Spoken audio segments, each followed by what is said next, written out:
তাদের অপকর্মের কারণে জর্ডানের ওই এলাকাটাকে আল্লাহ বললেন, জিব্রাইল এলাকাটারে হাতে তুলে নে, আকাশের উপরে তুলে পুরো এলাকা সহ মানুষ সহ জমিনের মধ্যে গেড়ে দে। জমিনের নিচের মাটি উপরে নিয়ে গেল কে? উপরের মাটি নিচে নিয়ে গেল কে? পুরো জায়গাটা এখন ডেড সি হয়ে গেছে। কি সি? ডেড সি নাম শোনেন নাই বোধহয়? আজকে শুনে রাখেন, এটারে বলে মৃত সাগর। এটা গজবের জায়গা, ওখানে মানুষও ডুবে না। লবণের ডেনসিটি, সল্টের ডেনসিটি এত হাই, এই পানির মধ্যে এত গজব, এর মধ্যে কোনো মাছ জন্মায় না, চিংড়ি জন্মায় না, কাঁকড়া জন্মায় না, ব্যাং হয় না, শ্যাওলা হয় না, কিচ্ছু বাঁচে না। এটা গজবের জায়গা। চিল্লায় বলেন ঠিক কিনা?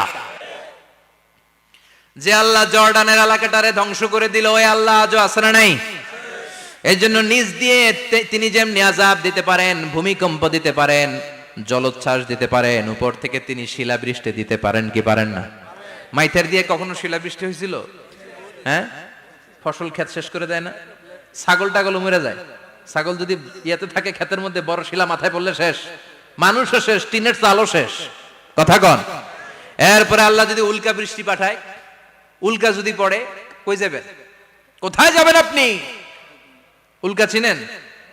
মহাশূন্যে বিশাল পাথরের খণ্ড ঘর্ষণ খেয়ে পৃথিবীর ভেতরে ঢুকে যায়। এই পৃথিবীতে সবচেয়ে বড় উল্কাপিণ্ড পড়েছে সাউথ আফ্রিকাতে। সাউথ আফ্রিকার একটা সিটি আছে, হোবা সিটি। এই হোবা শহরে 60 মেট্রিক টন ওজনের একটা উল্কা পড়েছিল, যেখানে পড়েছে পুরো জায়গাটা বিশাল খাদ হয়ে গিয়েছে। এরকম একটা উল্কা যদি এখানে পড়ে, আজকে বাঁচার উপায় আছে? যে বিল্ডিং এ আমরা থাকি, রাত্রেবেলায় ঘুমাই আর ধুম্মা চলে ধুম দেখি রাতে, ওই বিল্ডিং এ যদি একটা পড়ে, কথা কন, ডান্স ক্লাব গুলার উপর যদি পড়ে, পতিতালয় যেগুলা আছে ওগুলা যদি পড়ে, যেই হোটেল গুলার মধ্যে আকাম কুকাম হয় ওইটার উপর যদি পড়ে, নাকি আল্লাহর এখন দেয়ার ক্ষমতা নাই? কথা কন। তার মানে বেঁচে গেছো, পার পেয়ে গেছো মনে করো না, নিজ দিয়েও আযাব আছে, উপর দিয়েও আযাব আছে। চিল্লায় বলেন ঠিক কিনা? এজন্য ভয় পেতে হবে একজন সত্তাকে, তিনি কে? সব ক্ষমতার মালিক কে? এরপর আল্লাহ বললেন, আওয়ালাম ইয়ারাউ ইলা আত-তায়রি ফাওকাহুম সাফাতিন ওয়া ইয়াকবিদনা মা ইউমসিকুহুন্না ইল্লার রাহমান ইন্নাহু বিকুল্লি শাইইন বাসীর। সুবহানাল্লাহ বলেন। আল্লাহ বলেন, তোরা নাস্তিক হস কেমন করে? মানুষ নাস্তিক হয় কেমন করে? মানুষ কি মুক্ত বিহঙ্গের দিকে নজর করে তাকায় না? আকাশে মুক্ত বিহঙ্গ নাই? বিহঙ্গ বুঝছেন তো? পাখি। পাখির কথা কোরআনে বললো কে? সুবহানাল্লাহ কইবেন না? ওয়া আরসালা আলাইহিম তায়রান আবাবিল। আবার কাবা ভাঙতে এলে পাঠাওয়া বাবিল। দাও খোদা দাও আমায় আবার উমর দরজ দিল। দাও খোদা দাও আমায় আবার উমর দরজ দিল। সুবহানাল্লাহ পড়েন।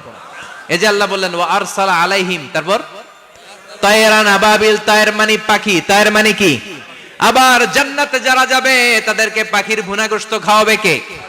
জান্নাতে যাওয়ার সাথে সাথে প্রথমে আল্লাহ আপনাদেরকে মেহমানদারি করবে মাছের কলিজা দিয়ে। খাইবেন? মাছের কলিজার কথা শুনে জিহ্বায় পানি আসছে নাকি? আউয়ালু তুআমিন ইয়াকুলুহু আহলুল জান্নাতি ফাজিয়াদাতু কাবিদিল হুত। প্রথমে মাছের কলিজা, এরপরে পাখির ভুনা গোশত। তার মানে পাখির কথা কোরআনে আছে না নাই? আবার সাইয়েদনা সুলাইমান আলাইহিস সালামের একটা পাখি ছিল, ওইটার নাম কি ছিল? হুদহুদ পাখি। মাথার উপর দিয়ে চলতো, আর ওইটার চোখে জুমিং পাওয়ার আল্লাহ এত বেশি দিয়েছিল, এটা জমিনে নজর করলে বুঝতে পারতো কয় হাজার ফিট নিচে পানি আছে, পানিটা মিষ্টি না লবণাক্ত না কেমন, দেখে দেখে মুহূর্তের মধ্যে সাইয়েদনা সুলাইমানের কাছে সব তথ্য সরবরাহ করে দিত। কোন সুবহানাল্লাহ। এজন্য আল্লাহ বললেন, নাস্তিক গুলো কি পাখির দিকে তাকায় না? এই পাখির দিকে তাকালে পাখির রব আল্লাহরে খুঁজে পাওয়া যায়। পাখির দিকে তাকালে, মুক্ত বিহঙ্গের দিকে তাকালে কেমন করে পাখিগুলো উড়ে যায়। এই পাখিগুলো আকাশে ধরে রাখে কে? মা ইউমসিকুহুন্না ইল্লার রহমান। ওই রহমান ছাড়া কেউ পাখিগুলোর শূন্যে ধরে রাখতে পারে না। কত শত আয়াতে যে আল্লাহ পাখির কথা বলেছেন হিসাব নাই। কত ধরনের পাখি যে আল্লাহ বানিয়েছেন কোনো হিসাব নাই। আপনারা ঘরে জিওগ্রাফিক্যাল চ্যানেলগুলো দেখেন? হ্যাঁ, না জি বাংলা দেখেন? স্টার জলসা, কিরণমালা, কি দেখেন? জিওগ্রাফিক্যাল চ্যানেল দেখবেন। ওখানে দেখবেন একটা পাখি আল্লাহ তৈরি করেছে, পৃথিবীর সবচেয়ে ছোট পাখি, নাম হলো হামিং বার্ড। কি নাম? The smallest bird ever in the world, সবচেয়ে ছোট। এটা প্রাপ্তবয়স্কে 3 থেকে 5 ইঞ্চি লম্বা হয়। এটার পূর্ণ যৌবন এটা লম্বা কতদূর? 3 থেকে 5 ইঞ্চি। এটা প্রতি সেকেন্ডে ডানা ঝাপটাতে পারে 80 বার। কয়বার? আমাদের ডানা আছে না 2টা, আপনি আপনার ডানা 1 সেকেন্ডে কয়বার ঝাপটাতে পারবেন? হ্যাঁ, আমি ঝাপটাইলাম, কয়টা হয়েছে 1 সেকেন্ডে? হ্যাঁ, 3টা 4টা ঝাপটা দিতেই আমার সেকেন্ড শেষ। কিন্তু এই পাখিটা প্রতি সেকেন্ডে তার 2 পাখা ঝাপটায় কয়বার? পৃথিবীর সব পাখি সামনে ওড়ে, তো এই পাখি সামনে যেমনি ওড়ে, এট দ্য সেম টাইম এই পাখি পিছনের দিকে উঠতে পারে। সুবহানাল্লাহ, বাড়িতে যায় বললেন। ইউরোপের আল্পস পর্বতমালায় গুগল করবেন যে আজকে গুগলে লিখবেন যে আলপিন সুইফট একটা পাখি আছে। এই পাখিটা একবার যখন শূন্যে উড়াল দেয়, উড়ন্ত অবস্থায় এটা আকাশে 6 মাস থাকতে পারে। আকাশের মেঘের আপ থেকে পানি খায়, শূন্যে ভেসে বেড়ানো পোকামাকড় ধরে খেয়ে বেঁচে থাকে।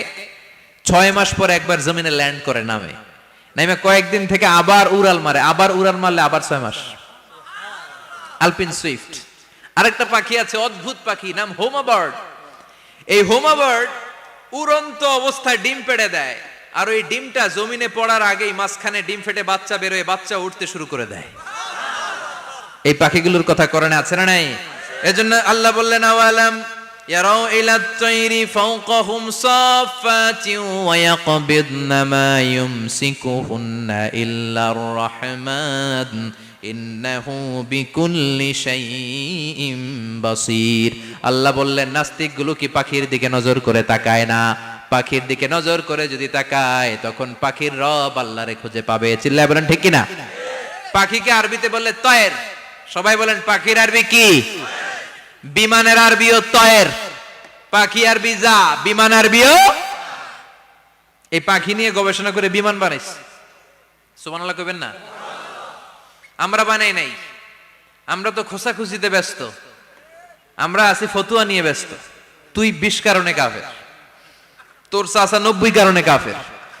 তোর চাচা মরলে যেই জায়গায় কবর দেয়া হবে, ওই কবরের মাটির উপরে যে ঘাস উঠবে, ওই ঘাস যে গরু খাবে, ওই গরুর দুধ যে খাবে, ও কাফের।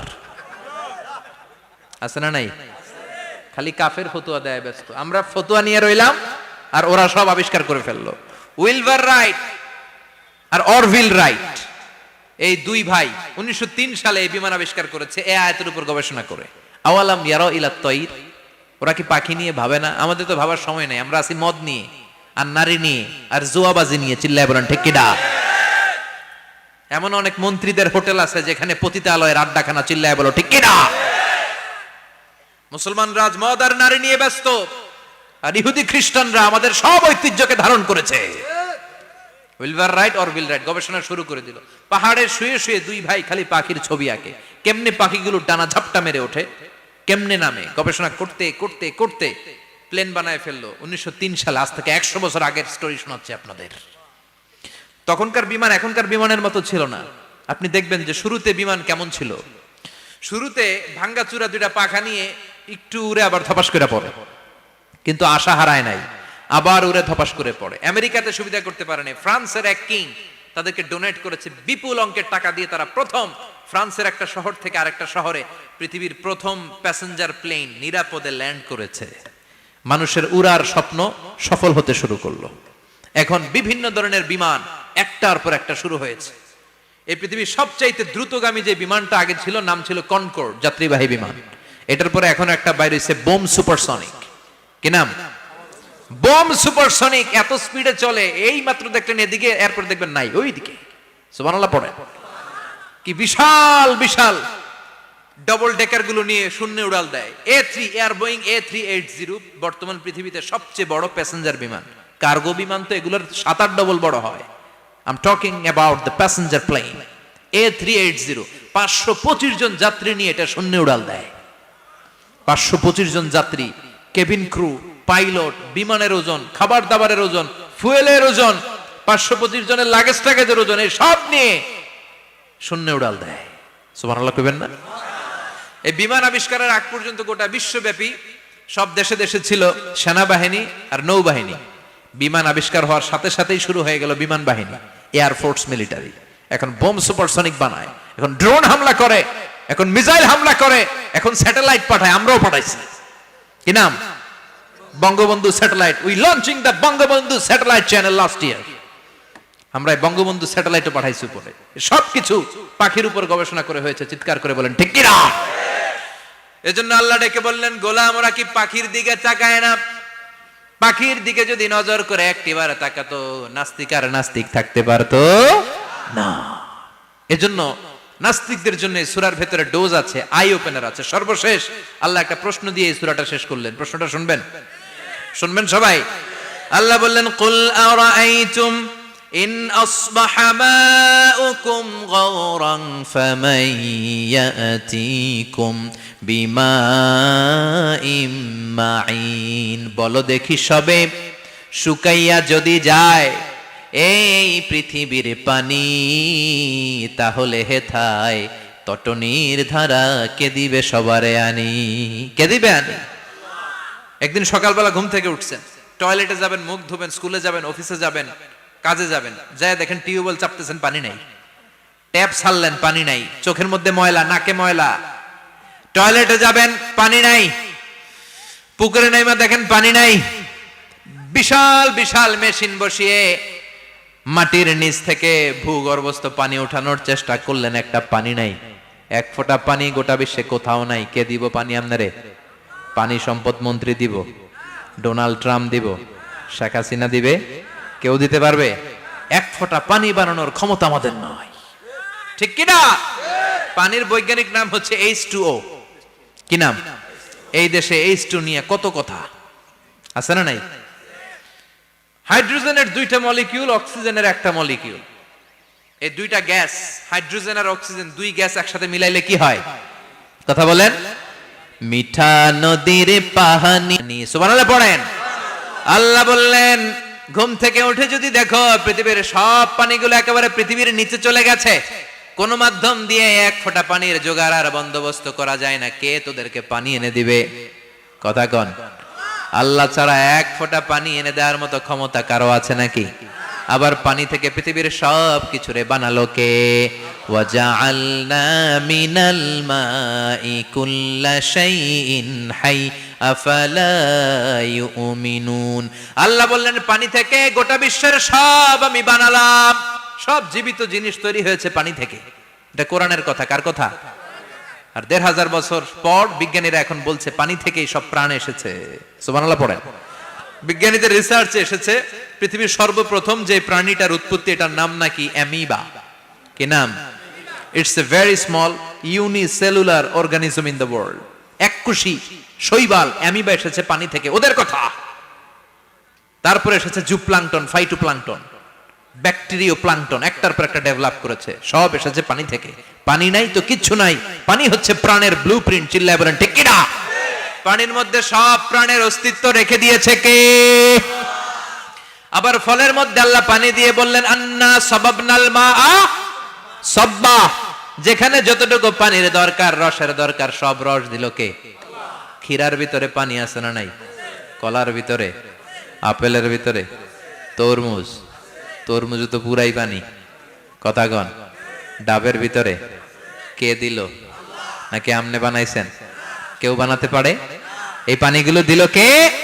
আবার আল্লাহ বললেন, মারাজাল বাহরাইনি ইয়ালতাকিয়ানি বাইনাহুমা বারযাখুল লা ইয়াবগিয়ান ফাবিআইয়ি আলাই রাব্বিকুমা তুকাযযিবান। দুই দিকে সাগর বয়ে যায়, একদিকে এলো না পানি, একদিকে মিঠা পানি, একসাথে সাগরটা বয়ে যায়, কিন্তু মাঝখানে এমন ব্লকেজ, একটার পানি আর একটার সাথে মিশে না, আটকায় রাখলো কে? দেখছেন আপনারা কোথাও এটা? কই দেখছিলেন?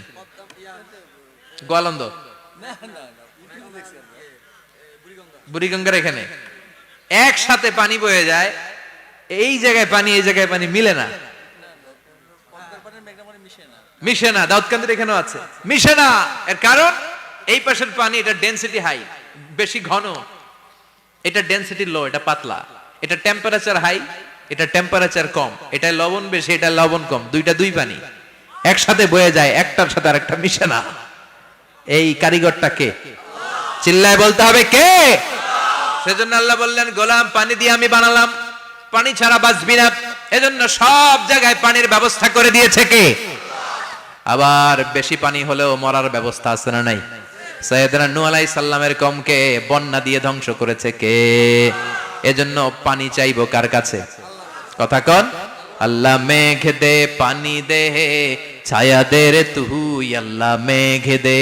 সবাই পড়েন না, আল্লাহ মেঘ দে পানি দে, ছায়া দে রে তুই আল্লাহ মেঘ দে। দেয়ার মালিক একজন, তিনি কে? চাইতে হবে কার কাছে? সব ক্ষমতার মালিক কে? নাকি আমরা? আমরা ক্ষমতার মালিক আর জীবনে কোনোদিন বলবেন? মানুষ সকল ক্ষমতার উৎস, এই কথা কোনোদিন বলা যাবে? সকল ক্ষমতার একচ্ছত্র নিরঙ্কুশ মালিকানা একজনের, চিৎকার করে বলতে হবে তিনি কে? বিপদে আপদে সবসময় আমরা তার কাছে চাইবো, তার কাছে ফিরবো। আল্লাহ আমাদের সবাইকে কথাগুলো বুঝার ও আমল করার তৌফিক দান করুন। আরো জোরে পড়েন আমিন। যতগুলো কথা বললাম কোরআন সুন্নাহর আলোকে বলেছি, বানিয়ে কিছু বলি নাই। তারপরেও আমার মনের অজান্তে কোনো মিস ইনফরমেশন যদি আমার মুখ ফসকে বেরিয়ে যায়, সেগুলো যেন আল্লাহ তাআলা আপনাদের স্মৃতিপট থেকে মুছে দেয়। পড়েন আমিন। সত্য সুন্দর হকের পক্ষে যা বললাম তার সব যেন আল্লাহ আমাদের সবাইকে আমলের তৌফিক দান করে। আমরা পড়ি আমিন। আল্লাহুম্মা আমিন। ইয়া রাব্বি লাকাল হামদু কামা ইয়ানবাগি লিজালালি ওয়াজহিকা ওয়া আযীমি সুলতানিক, লাকাল হামদু বিল ঈমান, লাকাল হামদু বিল ইসলাম, লাকাল হামদু বিল কুরআন। আল্লাহুম্মা জাআল, আল্লাহর আদেশে দেহে ঢুকে আল্লাহর আদেশে বের হয়ে যায়, ঠিক কি না? এই যে ছোট্ট বাচ্চাটার দেহের ভিতরে যে রূহ ঢুকলো, কে দিল? আল্লাহ। 120 দিনের আগে মানব শিশুর দেহের ভিতরে কিন্তু রূহের ফুৎকার হয় না। সহিহ বুখারীর বর্ণনা 40 40 40, 340 কত? কথা বলেন। প্রথম 40 থাকে নুতফা, তারপরের 40 হয় আলাকা, তারপরের 40 হয় মুদগা, sperm drop, blood clot and then the little flesh. ছোট্ট নাপাক পানি ছিলাম, শুক্রাণু ছিলাম আমরা। কি ছিলাম? শুক্রও ছিলাম না, শুক্রাণু, শুক্রের অণু। এক ফোঁটা শুক্রের মধ্যে 20 কোটি অণু থাকে, ওই 20 কোটির একটা ছিলাম আমি আর আপনি। সুবহানাল্লাহ বাড়িতে গিয়ে বললেন।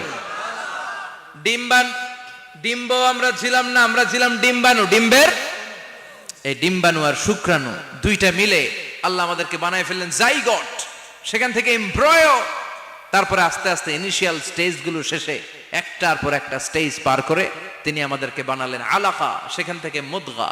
আমাদের দেহের ভেতরে তিনি স্কেলিটন ভরে দিলেন, কঙ্কাল, মাথার স্কাল দিলেন, খুলি দিলেন, নাক কান গলা দিলেন, আমার রেসপিরেটরি সিস্টেম চালু করে দিলেন। কত ছোট ছিলাম আমি, ক্ষুদ্র ছিলাম আমি। ফালয়ানযুরিল ইনসানু মিম্মা খুলিকা, খুলিকা মিম্মা দাফিক। মানুষের উচিত তার সৃষ্টি প্রক্রিয়ার দিকে নজর করে তাকানো। বাবার পিঠ থেকে সবেগে নির্গত হওয়া পানি দিয়ে মায়ের পেটে তোমারে ঢুকায় দিল কে? নাপাক পানি থেকে ছোট্ট ব্যাঙ্গাচির মতো ছিলাম, জোকের মতো মায়ের জরায়ুর দেয়ালে লেগেছিলাম।